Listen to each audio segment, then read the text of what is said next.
ఒక యవనస్తుడు బాగా తాగుతుండేవాడు. అతని గురించి నేను చాలా ప్రయాసపడ్డాను.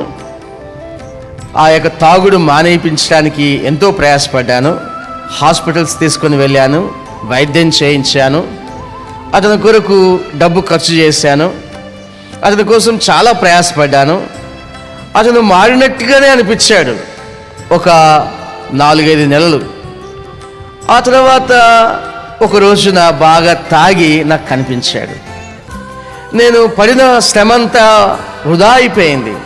నాకు చాలా బాధ వేసింది.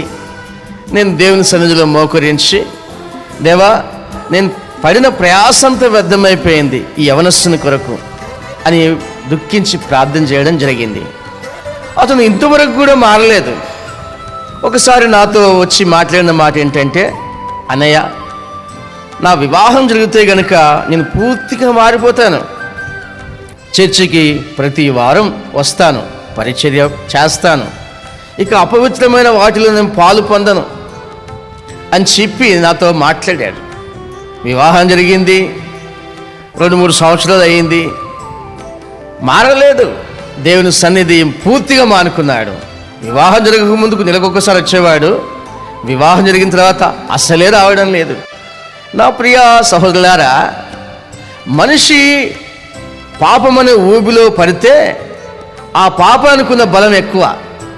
వారు అంత తొందరగా మానరు, అంత తొందరగా మారరు. నీ భక్తి వారికంటే ఎక్కువ ఉండాలి. పాప సంబంధమైన క్రియల్లో పడిన మనిషి చాలా బలంగా పాతుకుపోయాడు.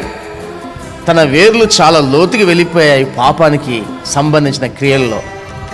అప్పుడు అలాంటి వ్యక్తుల గురించి మనం బహుగా ప్రార్థన చేయవలసిన అవసరం ఉంది. మన ప్రార్థనే వారిని వేళ్లతో పెగిలించి ప్రభు సన్నిధికి తీసుకొని వస్తుంది. మన సొంత ప్రయత్నాలు ఏమీ సాగవు.